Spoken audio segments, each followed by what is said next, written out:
महाभारत के पहले सर्ग आदि पर्व का आरंभ सृष्टि की उत्पत्ति और प्राचीन राजवंशों की कथा से होता है, जो महाभारत की विशाल और गूढ़ कथा को एक आधार प्रदान करता है।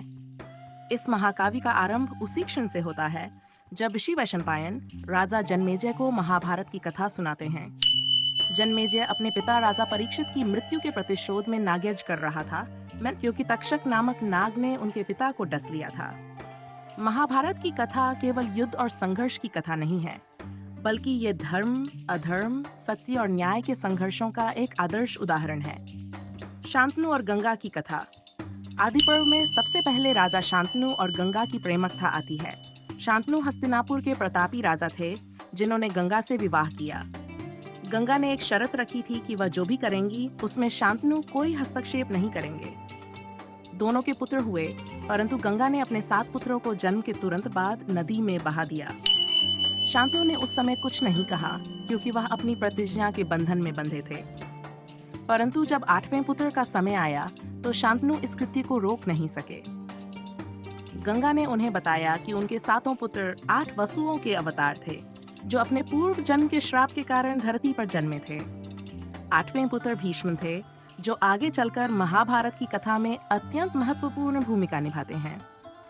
भीष्म की प्रतिज्ञा।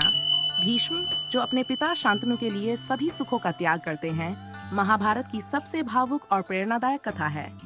राजा शांतनु एक दिन शिकार के दौरान एक सुंदर कन्या सत्यवती से प्रेम करने लगे। सत्यवती के पिता ने कहा कि उनकी पुत्री से तभी विवाह हो सकता है जब उसके पुत्रों को सिंहासन का उत्तराधिकारी बनाया जाएगा। भीष्म ने अपने पिता के सुख के लिए आजीवन ब्रह्मचारी रहने की भीष्म प्रतिज्ञा ली, ताकि सत्यवती के पुत्र ही राज्य के वारिस हों। ये प्रतिज्ञा इतनी महान थी कि भीष्म का नाम सदैव के लिए अमर हो गया। कौरव और पांडवों की उत्पत्ति। इसके बाद कथा हस्तिनापुर के राजा विचित्रवीर्य और उनके पुत्रों की ओर मुड़ती है। विचित्रवीर्य के निधन के बाद सत्यवती ने अपने पहले पुत्र वेदव्यास से कहा कि वे विचित्रवीर्य की विधवाओं के साथ पुत्र उत्पन्न करें, जिससे कुल का वंश आगे बढ़ सके। इसी से धृतराष्ट्र, पांडु और विदुर का जन्म हुआ। धृतराष्ट्र जन्म से अंधे थे, इसलिए पांडु को राजा बनाया गया। पांडु के 5 पुत्र युधिष्ठिर, भीम, अर्जुन, नकुल और सहदेव पांडव कहलाए, जबकि धृतराष्ट्र के 100 पुत्र, जिनमें दुर्योधन प्रमुख थे, कौरव कहलाए। संघर्ष का बीजारोपण। आदि पर्व में ही कौरव और पांडवों के बीच वैर की नींव रखी जाती है। बचपन से ही दुर्योधन पांडवों से ईर्ष्या करता था, विशेषकर भीम से, और वह हमेशा उन्हें नीचा दिखाने के प्रयास में रहता था। धीरे धीरे ये ईर्ष्या इतनी बढ़ जाती है कि इसका परिणाम कुरुक्षेत्र के महायुद्ध के रूप में सामने आता है। कथा का भावार्थ। आदि पर्व महाभारत की जटिलता और इसके दार्शनिक आयामों का परिचय देता है। इसमें मानव जीवन की नैतिकता, धर्म के सिद्धांत, कर्तव्य और त्याग की महानता को प्रस्तुत किया गया है। ये केवल एक ऐतिहासिक या पौराणिक कथा नहीं है, बल्कि ये मानव जीवन की गहराइयों को छूने वाली कथा है, जहाँ पात्रों के कर्म, उनके आदर्श और उनके संघर्ष जीवन के विविध पहलुओं को सामने लाते हैं।